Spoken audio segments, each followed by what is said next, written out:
all right? So what is with the Lacey's tapas Oh my God. ad? Yeah. Are you best friends with the crew at Lacey's, or were you just there? No, I'm buds with the crew at Soul and Quinn Studios. Gotcha. So Okay. Solon was the one who did that. So Okay. then Mike Hearn and Solon were looking.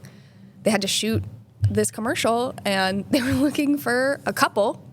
And they came. They know me and my boyfriend, so they just were like, "You guys want to come eat? Like, you'll get to eat food for free." And I was like, "Do you really want me in that?" Because I feel like I'm not like I don't know. For sure. But then we got there, and so that bacon wrap dates video. Yeah. That's me just goofing off of my pal Mike, who's behind the camera. I didn't think they were going to use it. And now I have real customers coming in and being like, "Were you in a Lacey's Tapas Bar ad?" I'm like, yep, that's me. I'm the bacon wrap dates girl, I guess. But again, feeds into that attention thing where I'm like, okay. That would be such a great T-shirt of like just you, like that screenshot and like the bacon wrapped dates girl. I think they should make it a series. Listen, I'll eat as many bacon wrap dates as they want to give me. I see that at like the first time I saw it, I was like Kelsey must like be friends with them or just really fucking like those bacon wrapped dates. But then it just started popping up and so many ads. Everywhere. Like, I started seeing so many sponsored posts from Lacey's of that video.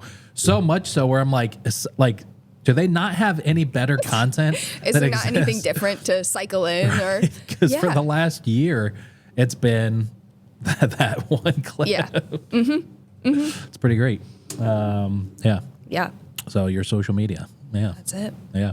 When I saw the post last night of the oyster, I was like, Kelsey's back on social media. Kelsey's posting again. Oh my gosh. You know, it wasn't just the crab and the oyster. It was like, oh my God, this is amazing. Yeah, I was chilling out on the social media for a little bit. You know, I was working through some stuff. Yeah. It's been a tumultuous couple years, so I was like, better back off. Maybe just go inward for a little bit. Right. But I'm coming out of that now. But you're back. I'm back. Yeah. I'm back. Just like that crab out of its shell. Just like that crab. We'll see how long he lives. I want to keep him. I was like Googling before I came here. I was like, what are the best living conditions for a pea crab? I was like, oh, well, I don't actually want to invest this kind of money in this, but.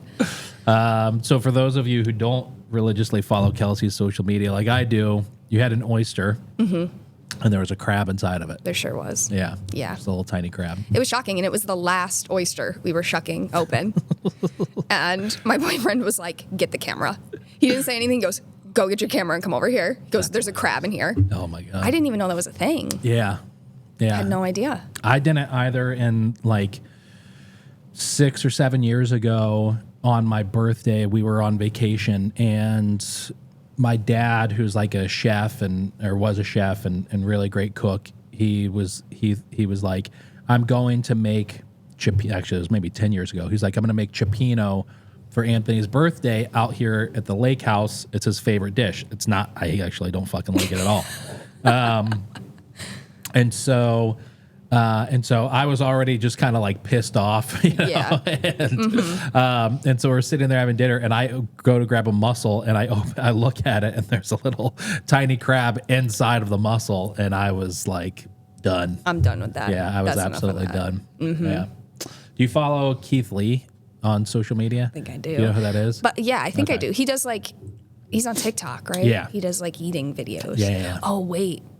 There was something recently with a worm. Yeah, and a sushi, allegedly. Oh, God. Yeah. But yeah, so he was like, there's this place in Seattle where it's sushi by the pound. Mm-hmm. And so he bought a bunch of sushi, he's in his car eating it, and he goes to take a bite of something, raw fish, and there's this little like squiggly off to the side, and he didn't notice it. He ate it. And then someone else saw the video, slowed it down, zoomed in, and posted like, everybody needs to call Keith Lee and make sure he's okay. Make sure he's okay. And that got like tens of millions of views. Of course it did. And then Keith Lee posted like a follow-up video about it. I guess there was another customer who had been at that restaurant who was in the hospital after eating there. Nobody knows why, but maybe that's it. Nobody knows why. The restaurant is like shut down. The owner's like closed until they could figure things out and see how, so. I saw a meme recently that I don't know exactly what it said, but it's something along the lines of like, it was something about an ant being in your food. Okay. But it was like from the perspective of a business owner. Like, why would I ever want an ant in your food? That's my worst. Like, I'm telling it poorly right now, but it made me laugh so hard and I wanted to repost it. And it's like, that's funny. I don't know. Maybe it's too much. I was at a restaurant in Sodus over the summer, and I had really high hopes for this restaurant. And it wound up sucking. All the food was terrible. Yeah. But I sort of have to post a video about them. Usually if I go to a restaurant and the food sucks, I just don't post a video. But this time I kind of have to, because they gave me so much food for free. And I have to try and find a way to like not say it's great food. But anyways, as I was cutting into their fried haddock plate, a spider crawled out from underneath the fish. No. So I feel bad because like I did another video from a different restaurant in Sodus that was like incredible. And that restaurant owner messaged me. She was like, hey, so what happened at this other restaurant? Because like the entire town is talking about you went to both restaurants, but you haven't posted their video yet. Yeah. Did something happen? And I'm like, no, everything's fine.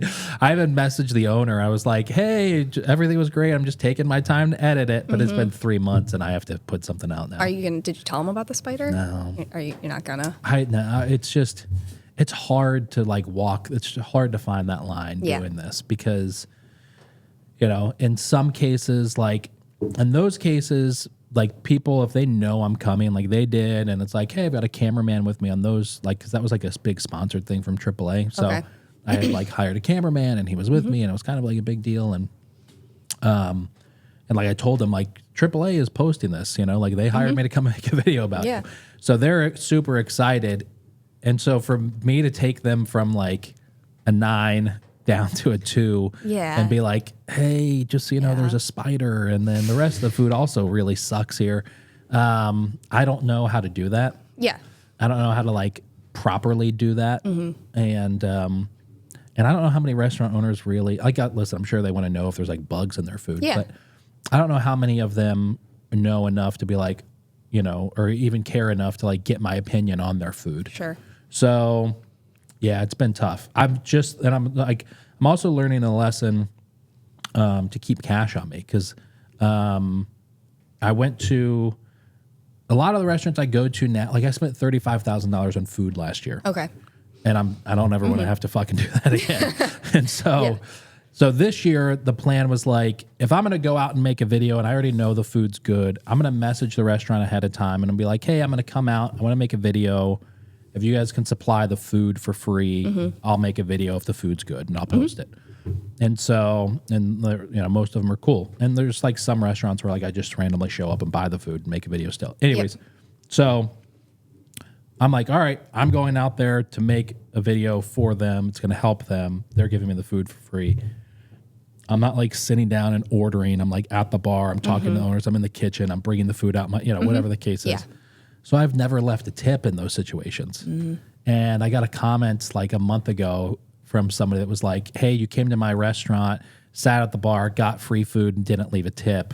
Go fuck yourself. Oh, shit. Yeah. And I was like, first of all, I'm like, what restaurant was that? And then I'm like, oh, shit. So I messaged another creator, like a really big creator in Las Vegas. I was like, do you tip in those situations? Like, I always leave $20 at least. You know, if I'm getting paid to go out to a restaurant, I leave $20 no matter what. Yeah. So anyway, so like there's like little things now I'm starting to learn. Yeah. And one of the things I still have to learn is like, how do I tell a restaurant owner that I don't like their food? You know? But there's been a couple restaurants that have paid me to like go out and do videos. And with them, I've had to be like, at the end of filming the 4 videos and trying 4 dishes, and I'm like, all right, thank you. And they go to hand me the check. I've had to be like, actually, I can't take the money because I'm not going to post the videos because I didn't like it. Yeah. And those have been really, really uncomfortable. Yeah, that's tough. I would struggle in that situation as well. Yeah. I really hate disappointing people. Right. Yes, I know. So I would have difficulty navigating that. Yeah. How do you deal with it? With like, I mean, I can't imagine it's like a daily occurrence, but what do you do when you've just got a difficult customer who's like, hey, I don't like my drink or my food? Yeah. Well, like the company rule is like if somebody comes up and they really don't like their drink, we just remake it for them. We just, I try to be as peaceful of a person as I can be. Yeah. Bite my own tongue. I'm a little snappy. I can get a little fiery, but I have to like really lock it in, lock it down when we have a trouble customer. Yeah. Truthfully though, we don't get them a ton. Yeah.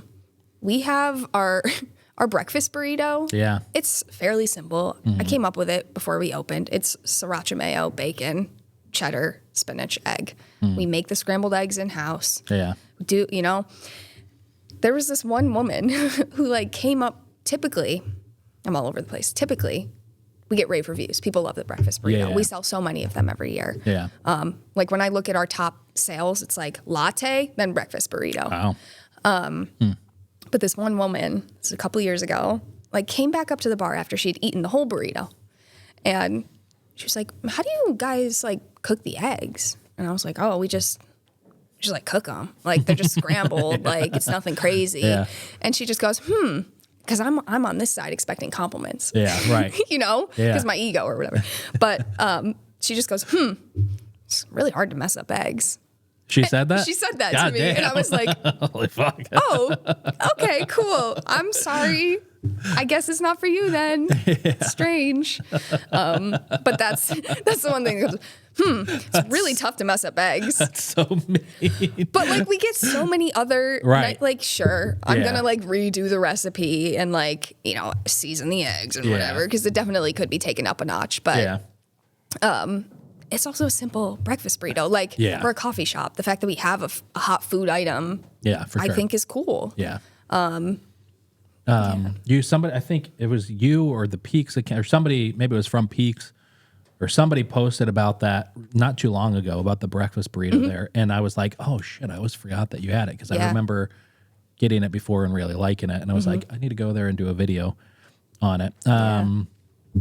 Cody Dedishu, who used to own Deefy, which is like really high-end restaurant in downtown, he said he had a story of like he got a 1-star review at like midnight one night and was laying in bed and fucking looked at it and was like, the food sucks and blah, blah, blah, blah. Yeah. And it was like eating him alive. And so he decided to like go track the person down and find like all the other reviews that they had posted. And it was like every nice restaurant they had a 1-star review, and then Taco Bell and McDonald's had like 5-star reviews, like best crunch wrap I've ever had in my life sort of a thing.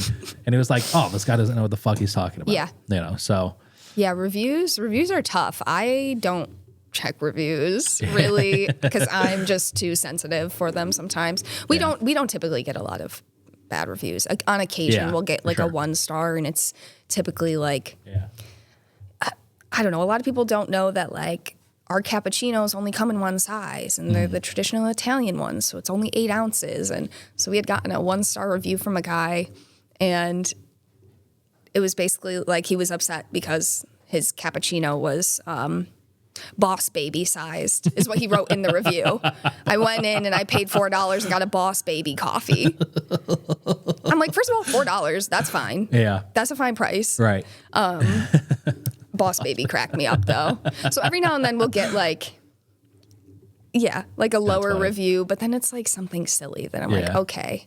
That's hilarious. Like I will take bad reviews into account. Yeah. If they make sense to me. Like not to like discredit somebody's experience. Yeah. But sometimes they are just silly. I know.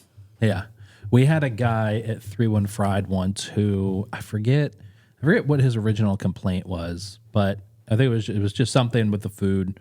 And so we were like, hey, listen, so sorry. Come back in for a free meal on us. We'll take care of you. And so he like took us up on it, came in a week later, got food, and he ordered it at like for a pickup at 1 o'clock, let's say.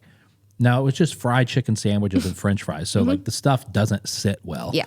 And he picked it up, and then that night at like, and I think he had posted it in Where Syracuse Eats. And then that night at like 8 o'clock, he made a post in Where Syracuse Eats and tagged us. And he was like, my wife and I just finished eating our food from 31 Fried. It was so much better this time. Everything was delicious. I'm like, what? dude, did you just let it sit for 7 hours and then like enjoy it? Is this fake? Like what, was the first review fake? He came back in to the restaurant like 2 weeks later to get food. I was sitting in the dining room on my computer. I see him and he walks out and then he comes back in and he's like, hey, I need to buy 2 sodas. And so he grabs 2 sodas and he goes to cash out. And our girl at the counter was like, I think we sold sodas for like $3 for a bottle. And he was like, what? $3? Like lost his shit. Ugh. Now the girl at the counter was like 18 years old, 5'4", 100 pounds soaking wet, like this tiny thing. And he was like 350 pounds, 6'2", big, like towering over her, yelling at her who doesn't make the decision about a $3 bottle of soda. And then went on Where Syracuse Eats that night and left this scathing review of the $3. And I remember went in there and I was like, hey, I was sitting there. You were like verbally attacking our 18-year-old counter girl. Like, what is wrong with you? Yeah.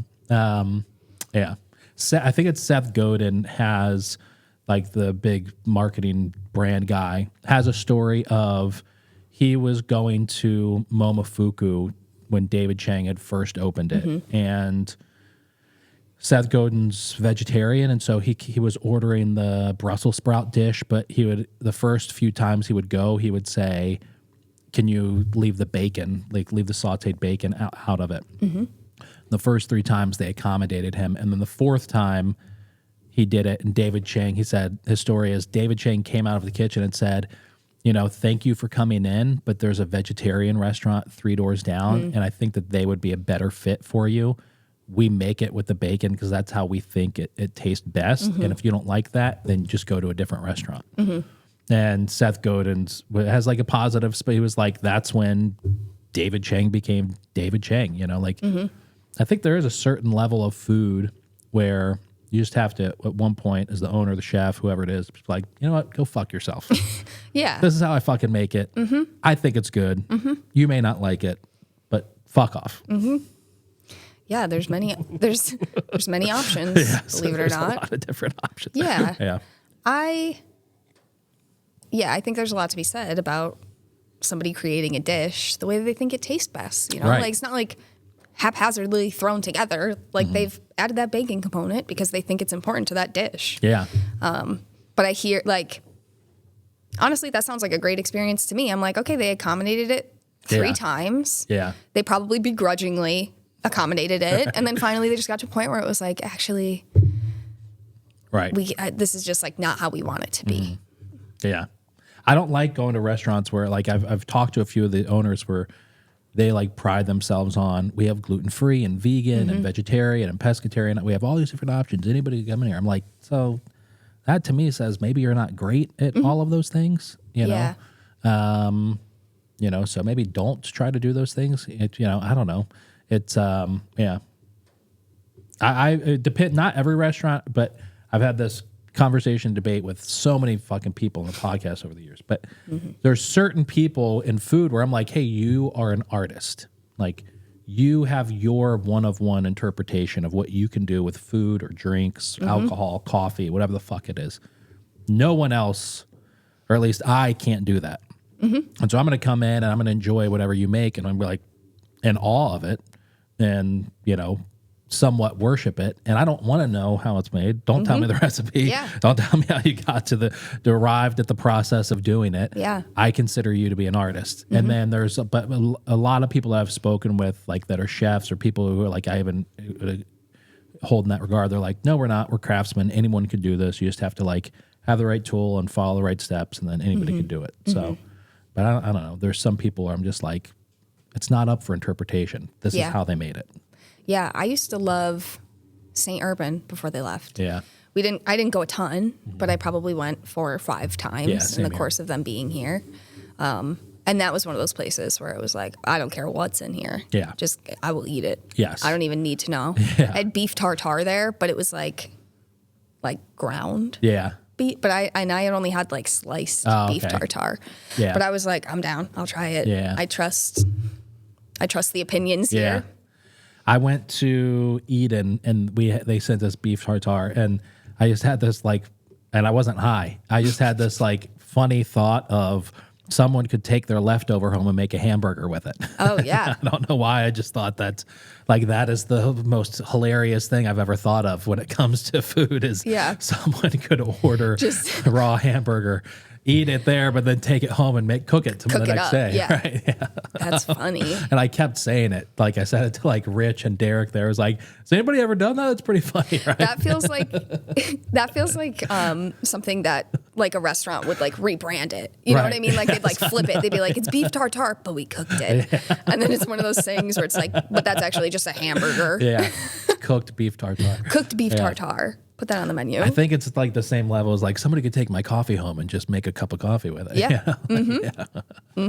I don't know. Even now I'm still giggling at that, even though it's incredibly stupid. But the first time we went to St. Urban and I'd like made the reservation with the Eat Local New York email to be a douche.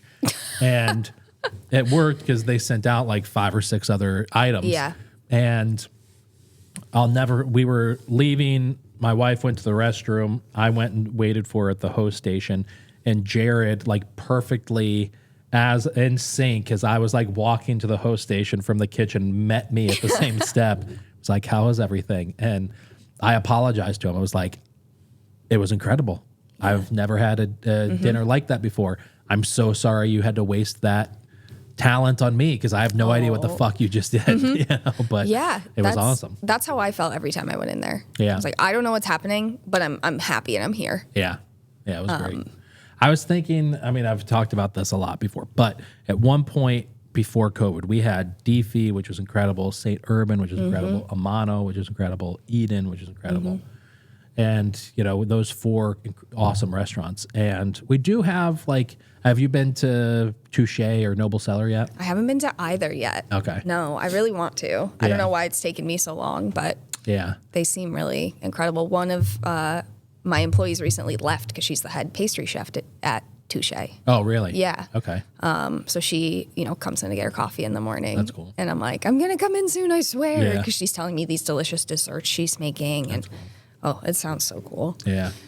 I was really critical of Noble Cellar when they first opened, and I shouldn't have been. And then, and we don't really go out to dinner often because of we've got a 2-year-old, and so whatever. But they offered to pay me for a video, so I was like, I'll go for dinner. So, sure.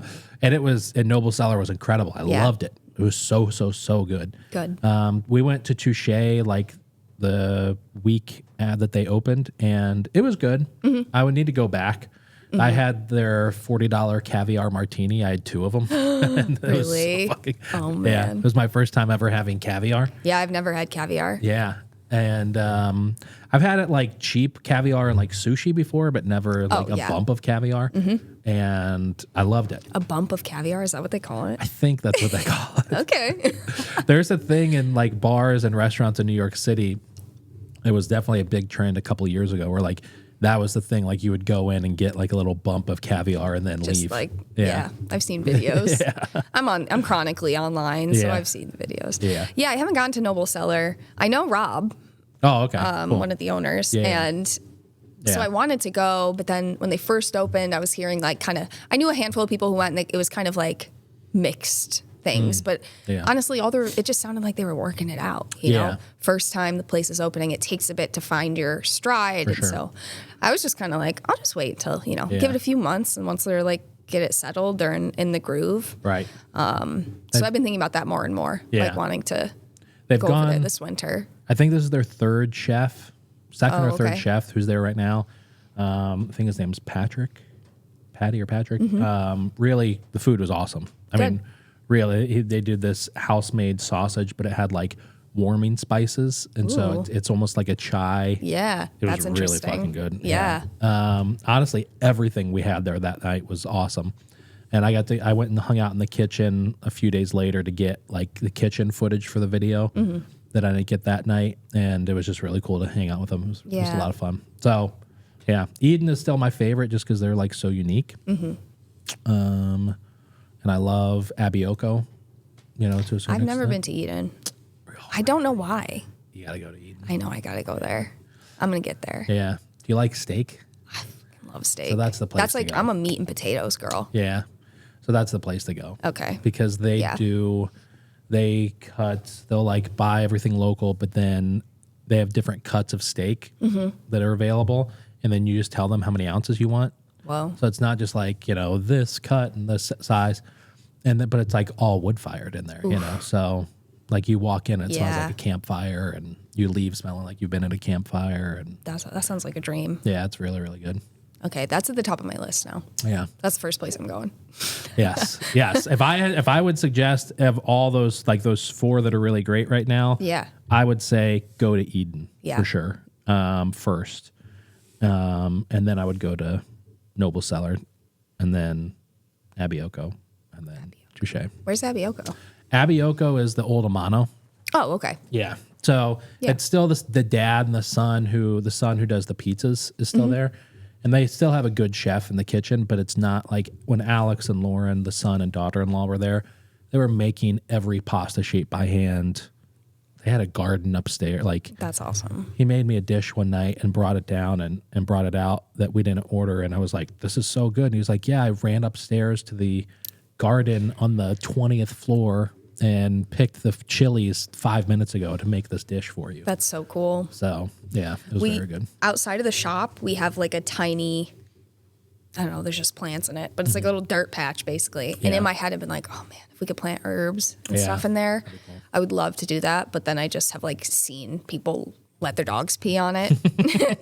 And I'm like, so actually, maybe that's not the best idea.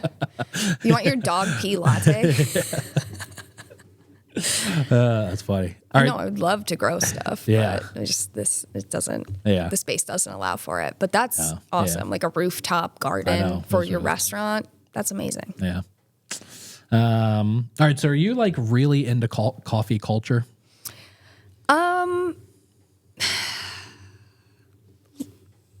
I kind of want to say no. Yeah. Yeah. I feel like my heart for coffee has always been in the connection with people. Mm-hmm. It's always been about like who I get to talk to that day.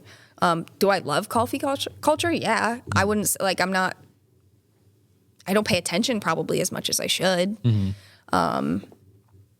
Are you big into like the whole, like going to the annual convention and all that kind of stuff? I've been to one. Yeah. I went to one in New York City in like 2015, and that actually was really cool. Yeah. I would love to go to more. Mm-hmm.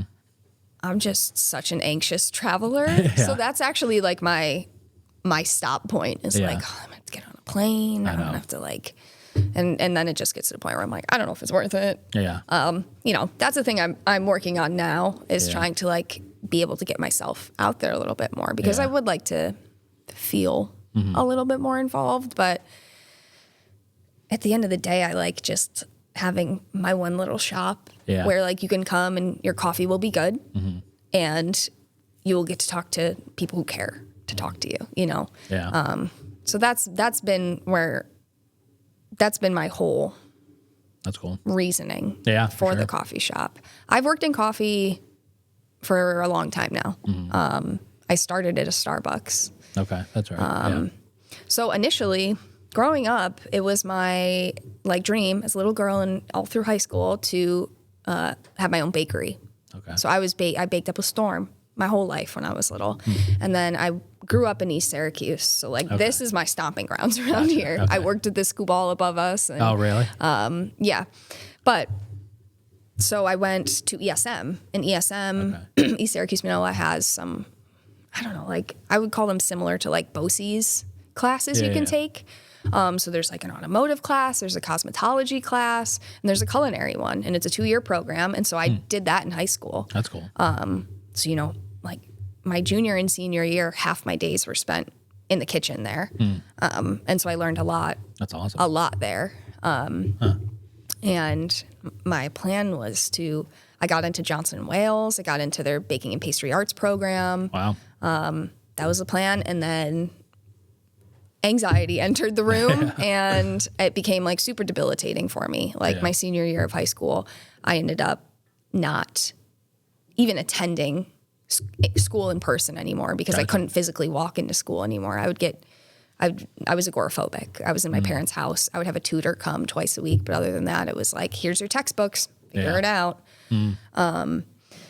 So I ultimately decided not to go to college. Yeah. Well, actually, my dad I was like, yeah, I'm still going to go do this. Yeah, I got in. I'm going to do it. It's going to be great. Yeah. And he just looked at me and he was like, you don't have to go to college if you're not ready. Yeah. I was like, actually, I don't know that. We're not told that. It's like, go to college, figure it out now when you're a child. Yeah. So I did 2 weeks at OCC and then had no end goal. So dropped out of there and then got a job at Starbucks. And then through being at Starbucks, I really enjoy being in a fast-paced environment. Okay. I think that it helps. It helps my anxiety. It keeps me busy, keeps me not in my head, keeps me out of my head. That makes sense, yeah. And then that was my first experience of getting to meet people and have conversations daily and get to know aspects of a person's life and feel like I'm this tiny little part of their life every day. And I really, really loved it. Yeah. And then I was like, well, I guess, okay, so backpedaling before the Starbucks, in between the agoraphobia and Starbucks. Right, yeah. There was a time when I was like, I can't just sit in my parents' house forever. Yeah. I have to, this can't be what my life is. And so I wasn't super huge into coffee. Honestly, don't know why I picked it, but I would leave my house, which I know now to be exposure therapy, but I would leave my house and the intention would be go to this coffee shop, get a cup of coffee and then leave. And then, another day would pass and I'd go and it would turn into, go get a cup of coffee and sit for 1 minute, regardless of how you feel. If you're having a panic attack, it's just 1 minute. You can get through it. And then I just kept doing that until I could sit at this coffee shop for hours on end. Yeah. And the option to go in and be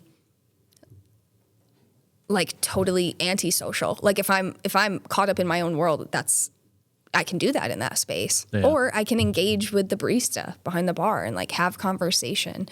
And so it was so refreshing to go from feeling trapped in a home for so long to just being able to sit in a coffee shop and see life happening around me and being reminded of you can get back to this place. So coffee shops in that moment became a safe haven for me. That's cool. Became really important to me. So I looked for a job. Starbucks was hiring, got in there, and then that's when I fell in love with the getting to be on the other side of it. Yeah. That's cool. So in a lot of ways, coffee shops helped heal a part of me. Yeah. And so I got to a point where, I'm working at Starbucks and I was in my head I want to open a coffee shop someday. And I remember talking about it with my friend Siobhan, who used to do Milk and Honey Bakery. I don't know if you remember that, but it was a pop-up. Yeah. She was super successful with it. Okay. But the two of us would be doing our shifts at Starbucks and I would say, I want to have a coffee shop someday. And she'd be like, I'm going to have a bakery someday. And then 10 years later, we did it. Yeah. She's not in the game anymore because she just prioritized her health and mental health, which I think is fantastic. Yeah. Yeah, there is something weird about food service industry as a whole and just the toll that it takes. Yeah. Yeah. I was listening to this podcast that Keith Lee was just on with Shannon Sharp this morning. And as for somebody like me, it's to see another influencer out there talking about that stuff, especially somebody as big as him. It's holy shit. And so, yeah, it was just really interesting to hear his take on some of the restaurant owners that he goes and makes videos about. And they may not have, he's I'll go in there, and especially if he gives them a good review, he'll go, so he's super secretive nowadays. If he goes to a restaurant to do a video, he'll send in a family member or somebody that they don't know is connected to him at all to go order the food and then bring it out to him in the car to do his videos. And then if it's a really good score, he really likes the food, he'll go in after the video, like after he's done filming, and go tell them like, I'm going to post this video, but you're going to get fucking crazy ass busy to like get prepared. Yeah. And then what he'll do is he'll tip them like tens of thousands of dollars to go buy the food that they're going to need. That's awesome. For when they blow up. Mm-hmm. And, you know, he was just talking about, he's like, these are people who they're just trying to like put food on the table for their kids and like just grinding. And like, it was just a really interesting, it made me kind of like have to stop and have a little bit more appreciation, I think, or just like kind of like the initial thought of maybe I need to reframe how I view restaurant owners. Because like, as much as I love restaurants and I do like, it's almost like trying to discover like new art for me to a certain extent. It's also, I'm very critical of them because there's so many fucking people who open a restaurant who don't know what they're doing, get into it, fail, cause so much damage in terms of like debt, and not paying, you know, it's just nuts. Yeah. And so I've had to kind of reframe that a little bit. But how do you like with having anxiety like that, how the fuck did you open a coffee shop or any business? I mean, especially a coffee shop. Yeah, absolutely. Definitely having a business partner. Yeah. I mean, helping get it off the ground. I don't think Peaks would be here in any capacity without either one of us. Yeah. Having a business partner myself in the past, though, that can almost be like twice as hard. Oh yeah. Well, you know, I'm not partnered with that person anymore. Yeah, so now in the last, you know, year-ish, 2 years, I have like stepped into this new role where I'm like, oh, it's on me now. Right. Which I think that, you know, I've been going to therapy for years. Yeah. I do, you know, like self-care and everything. So I think that I'm at a point in my life where I manage my anxiety much better. Yeah. But for some reason, like just going for it didn't trigger any sort of anxiety for me. That's wild. I was 19 years old when we started. Wow. And I think at that point I was like, well, you know what? I didn't go to college. I don't have student debt. If this fails, I'm just going to have the same amount of debt as anybody else my age. Yeah. And nobody knows how they're going to pay that off. So I would just be like right with the status quo. And it didn't fail, which is awesome. Yeah. But for sure, those first few years, because Peace has been around 9 years now. Crazy. Those first few years, it was a lot. It's a lot to navigate your 20s while also running a business. Like, I don't know. It's really difficult. I think having a business partner was beautiful in a lot of ways, but I do think that in some ways it was too much of a buffer for me. Mm-hmm. I think my anxiety needs to be challenged, and I think having a business partner who was like able to take on when I was lacking perhaps wasn't the best thing for me at that time. And, you know, looking back on it, it's like, it's a lot for the other person to assume they have to do it. Yeah. You know, when I think about it now, I'm like, damn, I wish I had just been challenged a little bit more. I wish I had been like, no, you got to step up and do this. Mm-hmm. So I definitely look back on those early years and I'm like, yeah, I wasn't the easiest person to run a business with. Like, I wonder how much pressure perhaps was added for them. But, you know, now, I don't know.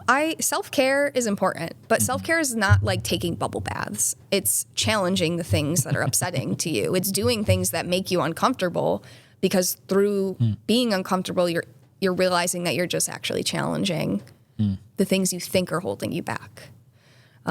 So this past year has been a lot of, I'm doing this on my own now. Like, this has got to get done. I'm the one to do it. It's 10 p.m. I forgot to do X, Y, or Z.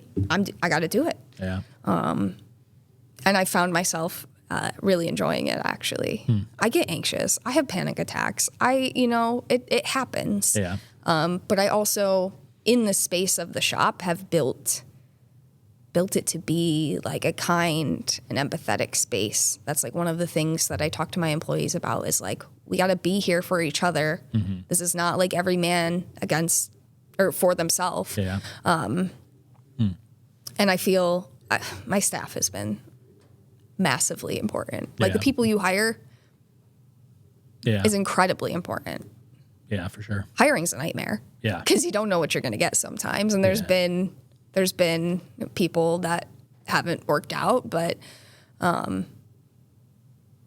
being supported by your employees. But also that means you have to be a good boss. Yeah. That means you have to also be kind and empathetic and forgiving and, respect the fact that the people who work for you are also human beings who are just doing their best. So they're going to fuck up sometimes. Yeah. Yeah. I've noticed working with people and just even like whether it's, somebody like long-term serious that I hire. Sorry, I need to look because I don't know. Because my dad. You're good. I was making sure my mother wasn't texting to say, come sit with your father because he had knee replacement surgery. Oh, shoot. Okay. But no, it's just my cousins bitching about football. I've noticed that like there are like the same stages in any relationship, romantic relationship, are kind of the same when you're working with somebody. They can be. It's like you have the honeymoon phase of like, this is great. Yep. Wow, I love you. We have the same, we have the same personality and all that kind of stuff. And then like a few months later, it's like, oh fuck. You start to see some flaws come through. Right. And like, oh, we're actually clashing in some ways. Yeah. Yeah. And then it just gets to a point where you have to decide, all right, am I going to do this? Am I just going to fucking deal with it? And we're just going to figure out, we're going to last. We're just going to figure it out. Or am I just going to be like, I think I want to figure out if there's something else. Yeah. Yeah. Yeah. I had a employee, quote unquote, that turned business partner. And what I learned, it just wasn't a great fit personality wise, but also once they became a business partner, I started letting them in on all of like the anxiety ridden things that I had to deal with as a business owner. And that's when things really started to go off the tracks. And I was like, maybe not everybody can handle that information, So yeah, I still kind of have that. Like there's been like a couple people I'm like, dude, you would make a great person to come in and be a partner here and help me grow this thing. And so I'm like, man, if I could just find that person, this would be really fucking awesome. But at the same time, it is a lot, it's a lot to be a fucking business owner. It's crazy, a lot. You're everything. You're HR, you're accounting. Yeah. You're the guy who has to go get the milk every 3 days at the store. Like there's so many different aspects. Yeah. Yeah. It's like unforgiving and at the same time, it's like as small as some of the things seem, it's like important to somebody else. Yeah. Yeah. It is tough. It's not for the faint of heart. It's not really that much fun. I mean, it can be a lot of fun, but at the end of the day, like I've been thinking about that a lot. Like I put in crazy hours. It's like bakers and coffee makers put in crazy stupid hours in food service, but I'm a 7 to 5 hour, for the work day, and then set like 8 until 11 or 8 until midnight, and it's a lot. At some point you have to like be like, all right, why am I doing this again? Like, what's the end goal? Yeah. And that's a scary question because it's like, what is the end goal? Yeah. I don't actually know half the time. Right. I struggle. I'm not like a big picture person. Yeah. I'm a day-to-day person. So I do certainly struggle with that. But yeah, so I'm not part of Peaks anymore. Right. So me and my business partner broke off. So essentially he took the roasting component of the business, which was a separate LLC. Yeah. And then I took the cafe component. Yeah. But part of that negotiation was that I would rebrand. Gotcha. So the rebrand is happening in January. You call it Peak? I'm going to call it Valleys. Peaks and Valleys. No. I'm calling it Kelsey's. Oh, that's cool. I like that. Because life's short and you should name your business after yourself if you want. In reality, I had I wanted it to have like a name. Yeah. I didn't want it to be my name. Yeah. But I had a note in my notes app. Like every time I heard a word that I liked, I would write it down. There's probably 50 words in there. And I'm like trying well, what evokes the sense of community and like homebody feeling. And then I just, none of it was sitting with me. Yeah. And I really wanted something that would still have a sense of familiarity to it. And I'm hands-on. I'm in the shop at least 4 or 5 days. You know, we're only open 5 days a week. Yeah. I'm in there every day. Like, people know me. My customers know me. I'm like, slap my name on it. Why not? Yeah. I'll own it. I like that. I'm proud of what's in there. I will own it. And what's the font going to be? Huh? What's the font? So the font's pretty like basic structured. Okay. But then the logo is like a doodle drawing of a person. I think it's based off of a photo of me, which was like not my initial intention, but that's the route my designer went with it. So, but I really love it. That's cool.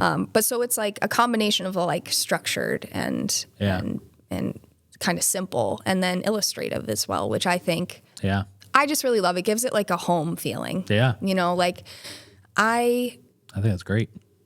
I like having one shop. Yeah. You know, I'm not trying to blow this thing up. Yeah. You know, like I don't think that I could handle the stress of having multiple locations. Like I am so happy with just having what I have. Yeah. But like back to working crazy hours. Yeah. I've been doing this rebrand. I've been working on this rebrand. So currently I'm working 6 days a week. So I will like open at the shop, get there at 6:30 in the morning, be there till noon or 1, and then I just go home, pop right onto the computer, work on the rebrand stuff for another 4 or 5 hours. Yeah. So I'm putting in like 11, 12-hour days, which is crazy. And I know that that's the reality for a lot of like restaurant owners, you know? Yeah, for sure. Yeah. But it's a lot to manage, you know? Right now I'm like, Tuesdays are my day off. They become sacred. I'm like, don't ask me to do anything on Tuesdays. I got to get up and like go for a walk. Yeah. Like I got to go to therapy. I got to go for a walk. I got to touch grass. Yeah, for sure. There's without a doubt like a quality of life, you know, if you step back and look at it. My mother-in-law had a thing. It's like, you know, self-employed business owners, the only people who like can't stand working 40 hours a week for someone else, so they go and work 80 hours a week for themselves. Yep, you know? exactly. And that's really kind of how it is. Yeah, it's tough. It makes you wonder, like, at what point does it not become worth it? Right. You know, you're sleeping in the back of your restaurant. Yeah, I know. Like, I get it. I 100% get it. Yeah. I used to take naps when we were out in Nelson. We had a bean closet, like where we kept our bags of coffee bean. I would take naps on top of the coffee beans. Like, I get it. Yeah. But the work-life balance is like such a challenge to find. I know. It's crazy. And it resonates with me that like he wants to be there to make sure everything's going out the way he wants it to go. You know, people aren't trained up enough, and I unfortunately am a perfectionist in a lot of ways, and you know, I tend to be like, well, I could just do it myself. Yeah. And if I stick with that mindset, I will do it by myself forever. Right. Yeah. I will work weekends forever.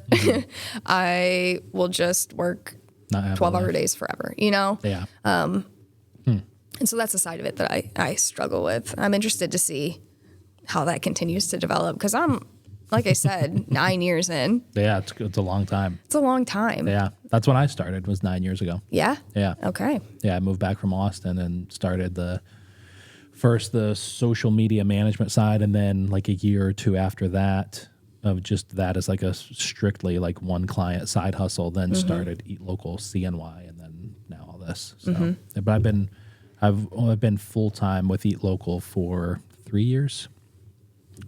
Yeah, 3 years I think now. Yeah. Yeah. Yeah, it's crazy. I think I went full Time. Well, our first first location we signed a lease for was July 2015. Okay. And then I think I was full time by the following January. Gotcha. Wow. So since then, I've been self-employed. Yeah. I've had to do odd jobs here and there. I did a summer of nannying 12-hour days because we needed to move, and I was like, oh, we gotta get money somewhere else then, I guess. Yeah. But yeah, it's a long time. Yeah, for sure. It fucking is. It's a really long time. And to be honest with you, I'm 29. Yeah. I'm young still. Yeah, right. But I'm looking down the barrel of 30, which is like, I know, not scary, but as a 20-year-old, it feels like, it feels like I'm supposed to have my life together by now. It feels like I should probably like be able to pay for my health insurance a little bit easier, all these little things. Yeah. I don't know. Listen, I'm 38. I've got a 2-year-old at home, and I'm still like, what the fuck is going on? And maybe that's just life. Like maybe that is just exactly what life is. Yeah. Is that you think there's going to be an end point. There's going to be a point where you're going to get there and be like, oh, I figured it out. Yeah. And I don't think that's actually real. Yeah. Yeah, I don't think that is either. I think I don't know if it's like necessarily I figured it out as much as it is just being content. I remember 25 was kind of a weird age for me. It was like, holy fuck, I'm 25. Like hitting 30, I don't think 30 itself was really rough as much as it was just like having to constantly remind myself that I wasn't 22, Sure. And then now being 38, I don't know, there's definitely part of me where it's like, all right, life's fucking, it's not over, but by any stretch of the imagination, but it's like, there's not really as much runway anymore, to really, I talked about this with Evan, but like I often, and I think being married and having a kid, well, I'm sure that there's people out there who are married and have kids that are like, this is everything, and don't get me wrong. I love my wife and my son, but at the same time, I do think about like, that Sylvia Plath excerpt of like, the fig tree and the branches and which one, fig tree. And so I think at 38, I'm definitely think a little bit more about that. It's like, it is this weird kind of like longing for, man, I'd love to go live the life of another fig. Yeah. Go see what that would have tasted like. And also understanding that you fucking chose this one. Yeah, absolutely. And so I think when it comes to the business, with like businesses, like, I don't know, there's it's kind of the same, Yeah. just has a little bit more baggage to it. A little more baggage for sure. Yeah. I mean, I don't want to go into the details, at all. But if anyone should know about what I'm talking about, it's fucking you. Yeah. It's been fast. Let me tell you what, the last few years have been very crazy. Yeah. But I am so grateful for them. I feel like ending my 20s, I am like just truly starting to know myself. Yeah. And I don't know if like having the business and having all my focus be there for so long, like slowed down my ability to get there. But like arriving to that, like arriving to your sense of self is amazing. Yeah. And like, okay, I know what I'm about. I know what I want, to some extent. Yeah. I know what I want and I know how to do it. And so that has been like my favorite lesson that I've learned. Yeah. Yeah. Yeah. I mean, it really is. It's so interesting to think that like 9 years, you're 29 years old and you've had a business for fucking 9 years. Yeah. It's insane. Yeah. No, I think I'm incredibly lucky. I think about it often because I'm just like, this is what you go on TikTok. There's a million people who want to own their own coffee shop. Yeah. I see memes about it all the time. Yeah. And while I think that's romanticized, because how would they know otherwise? Right. I am in an incredibly fortunate position. It's a lot of work, but I enjoy it. Yeah. Like I work in my shop every day because I want to be there. Yeah. Because I want to see these customers that I've known at this point for 6 years. Yeah. I think I would much rather, I've worked, a lot of different jobs. I've cooked third shift at diners. I've worked construction, I've ran sound and bars in big cities. I've worked at mega churches. I'd much rather, most days, not all days. Most days, yeah. Most days, I'd much rather be a business owner with a dream and trying to figure it out than punching a clock and not really have much going on except for like the weekend, I think it's that carrot that like, it's like the, is it the horse, whatever it is, trying to get the carrot. The only difference is we're the horse and the stick and the string and the carrot. Like, exactly. So every part of it. that makes it a little challenging, but yeah. Yeah. It took me a long time to learn like self-discipline, like self-motivation, because nobody's telling you what to do. Yeah. If you don't do it, it doesn't get done. And you don't get in trouble for it. Aside from like your customers might be mad at you if you don't. I'm thinking like, if I don't get my drink menu out when I said I was going to get it out, right. I'm going to disappoint my customers. So maybe that's my motivation, Yeah.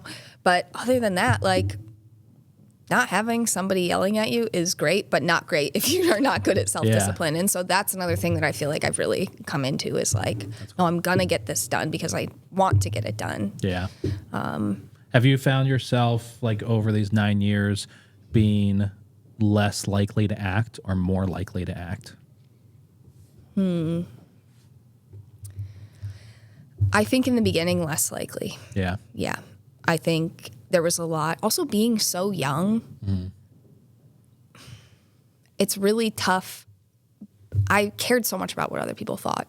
And I was so intimidated by what other people thought. And I think so I shelled a little, like I put myself into a shell a little bit and didn't necessarily believe in myself all that much. So I think I was less likely to like know my worth and know what I bring to the table. Yeah.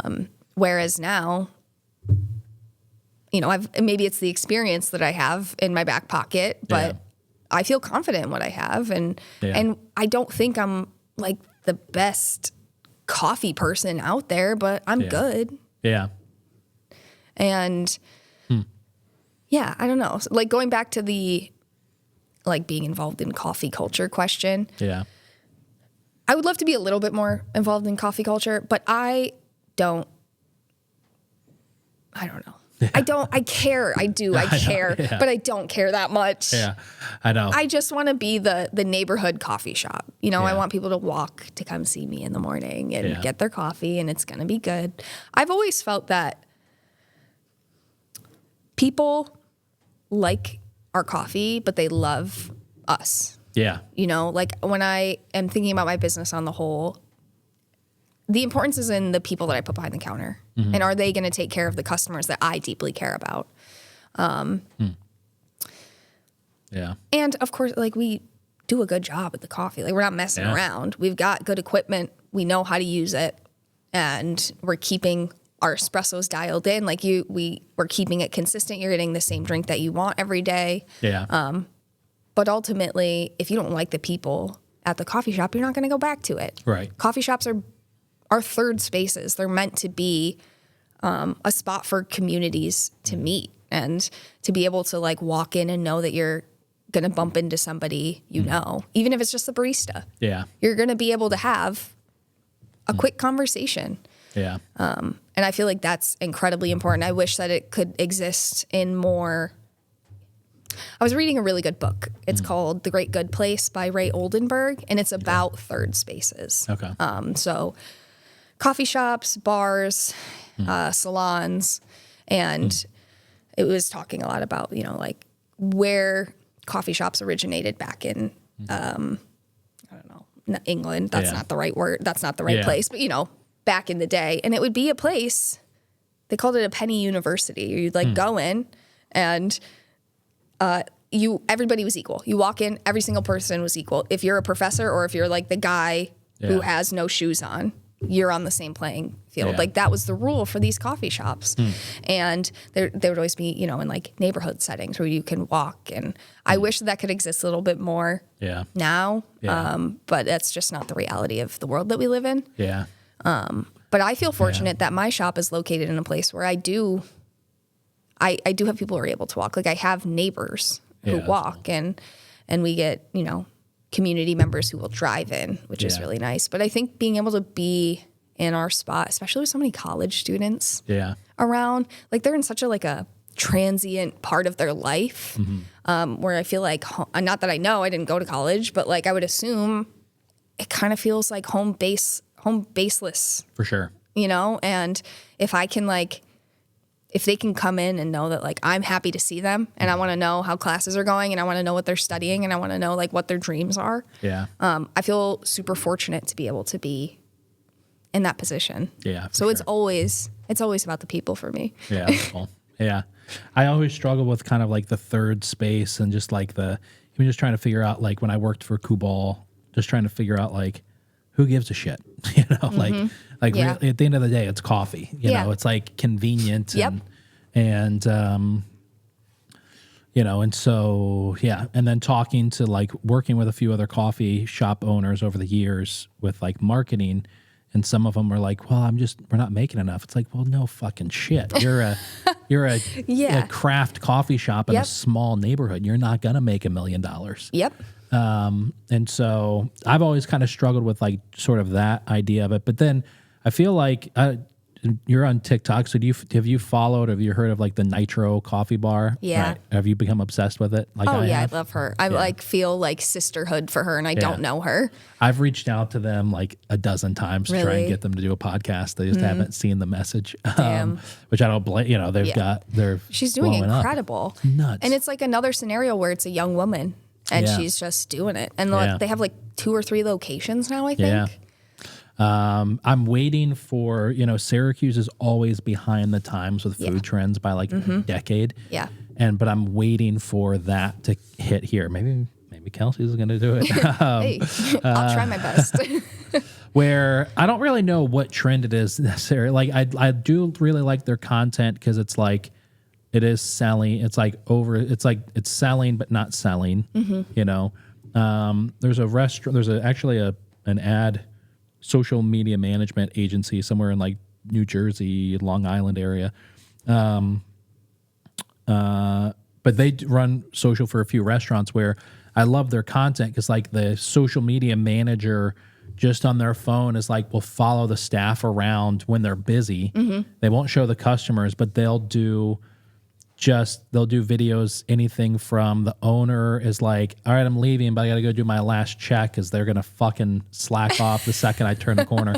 Yeah. Or then it's following the waiter as he's like bringing a tray of food out to his table and he's like, oh, your clam chowder, I'll be right back. And then the next thing is like the waiter in the kitchen, like the food runners always fuck up the clam chowder. They never fucking bring it out.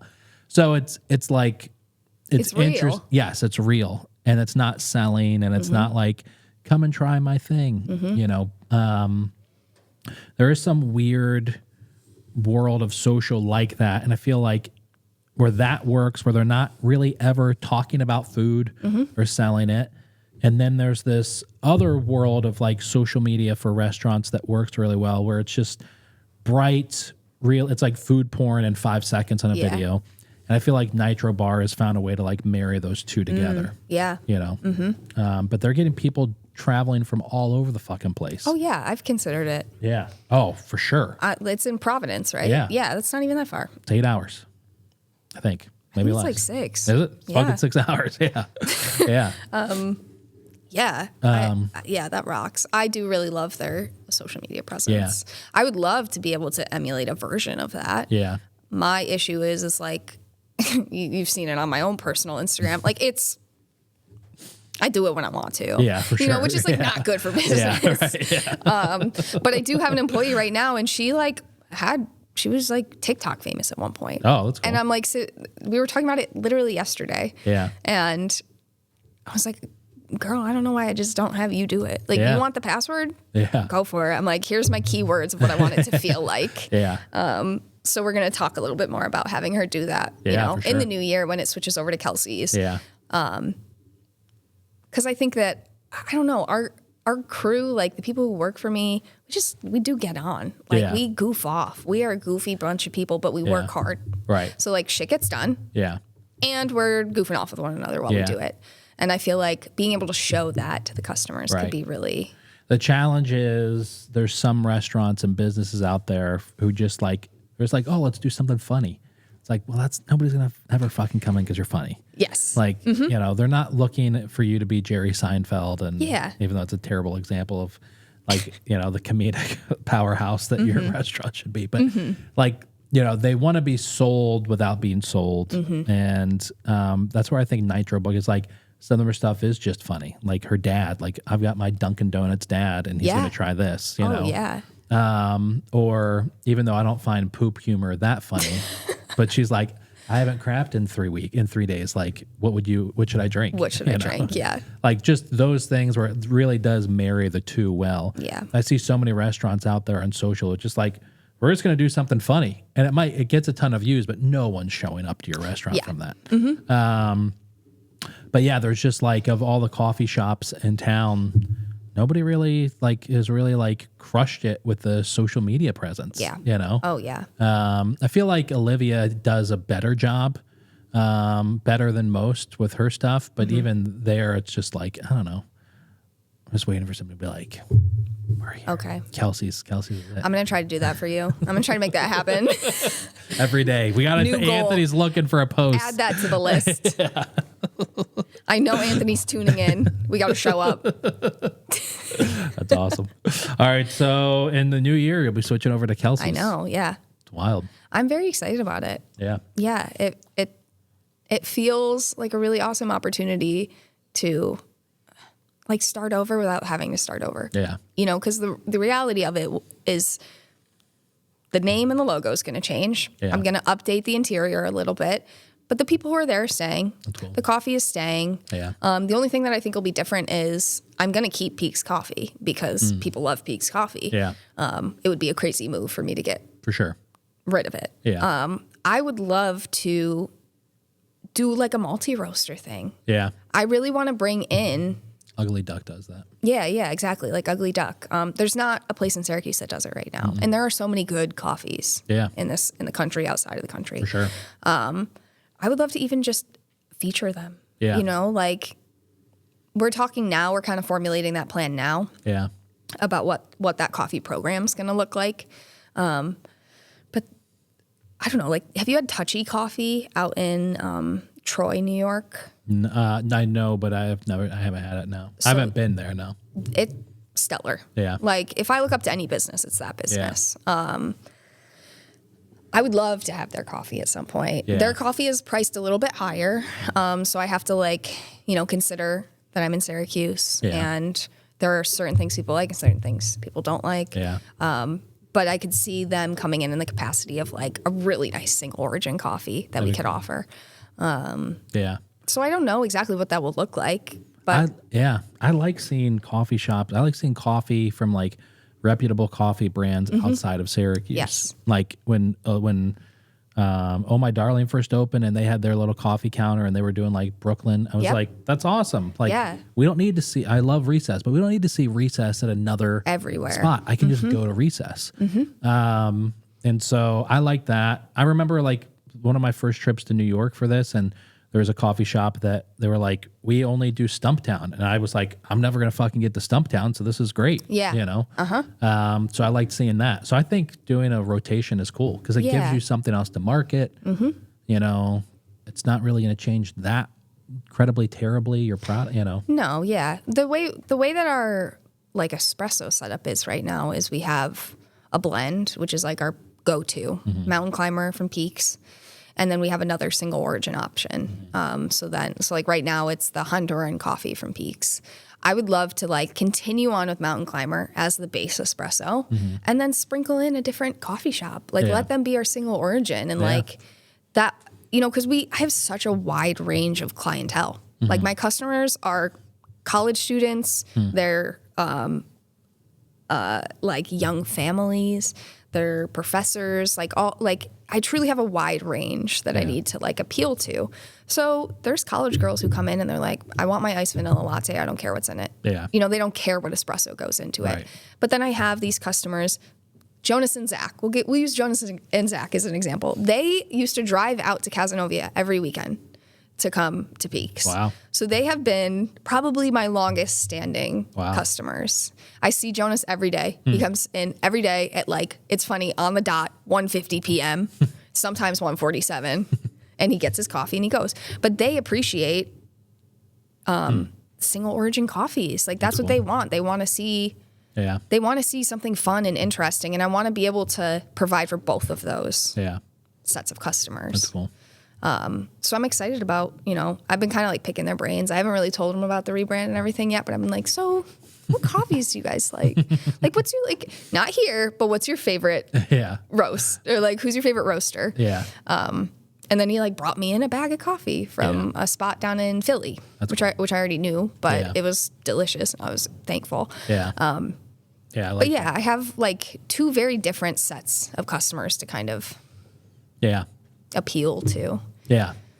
Yeah. I like the idea of doing that. I think it's a great idea for the coffee shop because I don't know of anybody else in Syracuse that does it.